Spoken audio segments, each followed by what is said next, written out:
नमस्कार मित्रांनो, आजच्या व्हिडिओमध्ये आपण पाहणार आहोत लाडकी बहीण योजना 2025 अंतर्गत नवीन के-वाय-सी प्रक्रिया कशी करायची ते स्टेप बाय स्टेप आपण जाणून घेऊया.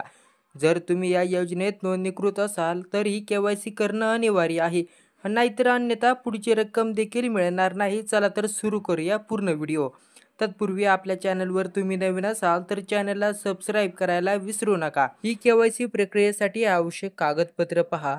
एक आधार कार्ड, लाभार्थी महिलेचे वैध ओळखपत्र, फोटो, अलीकडील पासपोर्ट साईज, उत्पन्नाचा दाखला, वार्षिक उत्पन्न 2.5 लाखापेक्षा कमी असल्याचं प्रमाणपत्र, विवाह प्रमाणपत्र जर महिलेचं नाव रेशन कार्डवर नसेल किंवा ती नवविवाहित असेल, बँक खात्याचा तपशील, आधार कार्ड लिंक असलेला वैध किंवा बँक अकाउंट, 6वा हमीपत्र, लाभार्थी महिलेने सुहस्तांतरित हमी दिलेली असावी, 7वा अधिवास प्रमाणपत्र, महाराष्ट्रातील अधिवास सिद्ध करण्याचे प्रमाणपत्र.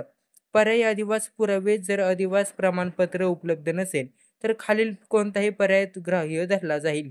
15 वर्षाची रेशन कार्ड किंवा जुना मतदार ओळखपत्र किंवा जन्म प्रमाणपत्र किंवा शाळा सोडल्याचा दाखला. आता ऑनलाईन प्रक्रिया कशी कराल यासाठी तुम्हाला laadkibaheen.महाराष्ट्र गव्हर्नमेंट इन या अधिकृत वेबसाईटवर जा. नंतर ई-के-वाय-सी करूया या प्रक्रियेवर क्लिक करा आणि आधार क्रमांक आणि मोबाईल नंबर टाकून OTPद्वारे लॉग इन करा. आवश्यक कागदपत्र अपलोड करा आणि फॉर्म सबमिट करा आणि यशस्वी नोंदणीची पुष्टी मिळवा. तर ही होती आजची अपडेट.